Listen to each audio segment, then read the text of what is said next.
আজকে রান্না করছি মালাই পনির হোয়াইট গ্রেভি কোরমা। এখানে 500 গ্রাম পনির নিয়ে নিয়েছি। এইটা প্রথমে আমি আগে ভেজে নেব। কড়াইতে সাদা তেল দিয়ে দিচ্ছি। এবার পনিরগুলো আমি ভেজে নেব।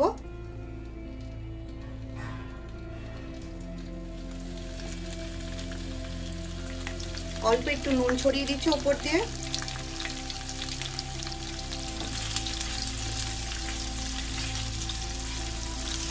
পনিরগুলো হালকা করে ভাজা হয়ে গেছে। এবার পনিরগুলো আমি তুলে নেব।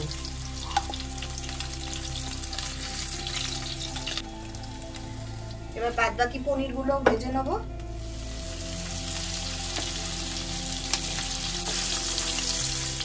এই যে পনিরগুলো সব ভাজা হয়ে গেছে। এবার আমি এই ভাজা তেলের মধ্যে একটু বাটার দিয়ে দেবো, হাফ চামচ মতো।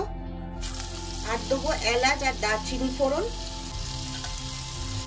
দুটো দেবো তেজপাতা।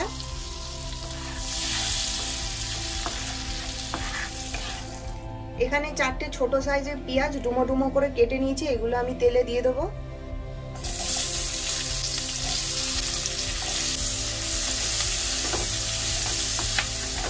এখানে 6টা কাঁচা লঙ্কা চিড়ে নিয়েছি, এগুলো আমি এর পেঁয়াজের মধ্যে দিয়ে দেবো।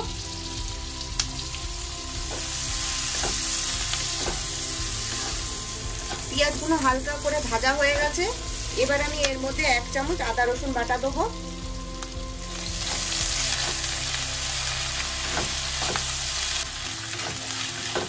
এর মধ্যে দেবো 1 চামচ মতো ধনের গুঁড়ো, আর দেবো আন্দাজ মতো নুন।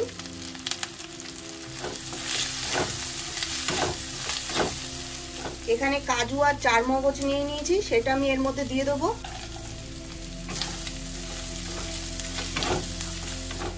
এর মধ্যে দিয়ে দিচ্ছি কয়েকটা গোলমরিচের দানা, একটু যাতে ঝাল হয়, কারণ এটা কাঁচা লঙ্কা আর গোলমরিচের দিয়ে হবে, তো এর মধ্যে কোনো লঙ্কার গুঁড়ো টুড়ো পড়বে না, তাই। এবার এর মধ্যে জল দিয়ে কিছুক্ষণ সিদ্ধ হতে দেবো। এবার এটা চাপা দিয়ে পেঁয়াজ কাজুগুলো সব সিদ্ধ হতে দেবো।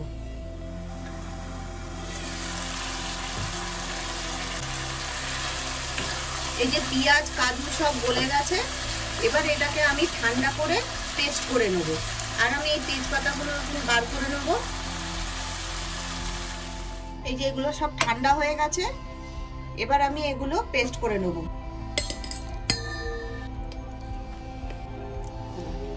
এবার এর মধ্যে দিয়ে দেবো 1 বাটি টক দই। এবার এগুলো পেস্ট করে নিয়ে আসবো। আবার আমি কড়াইতে সাদা তেল নিয়ে নিচ্ছি অল্প করে। তেল গরম হয়ে গেছে। এবার এর মধ্যে দিয়ে দিচ্ছি অল্প করে বাটার। এই যে পেস্টটা তৈরি করেছিলাম, এবার এটা এর মধ্যে ঢেলে দিচ্ছি।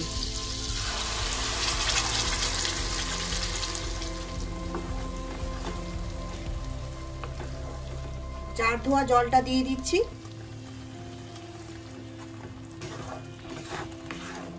এবার মশলাটাকে চাপা দিয়ে ভালো করে কষিয়ে নেব। কেন চাপা দিতে হবে কেন, এই যে মশলার সব ছিটকাচ্ছে, গায়ে ছিটকাবে বলে, তাই এটাকে আমি ঢাকা দিয়ে ভালো করে কষাবো মিডিয়াম ফ্লেমে। মশলাটা অনেকটা কষে এসছে। আবার একটু নাড়িয়ে তারপরে চাপা দিয়ে আবার কিছুক্ষণের জন্য রেখে দেবো, যতক্ষণ না ভালো করে তেল বেরিয়ে আসছে।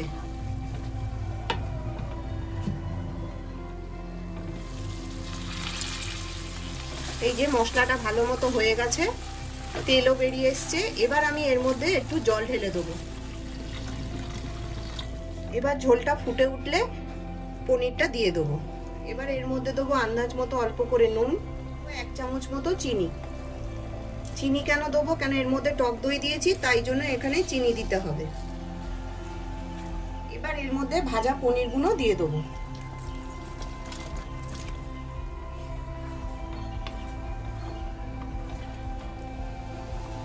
ঝোলটা ফুটে গেছে।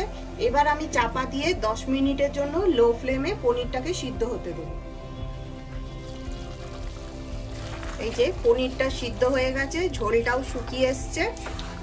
এবার এর মধ্যে দিয়ে দেবো আমি কসুরি মেথি, 1/2 চামচ মতো কসুরি মেথি।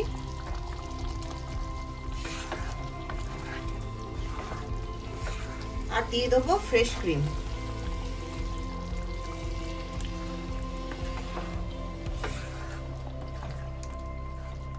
এবার দিয়ে দেবো অল্প করে বাটার।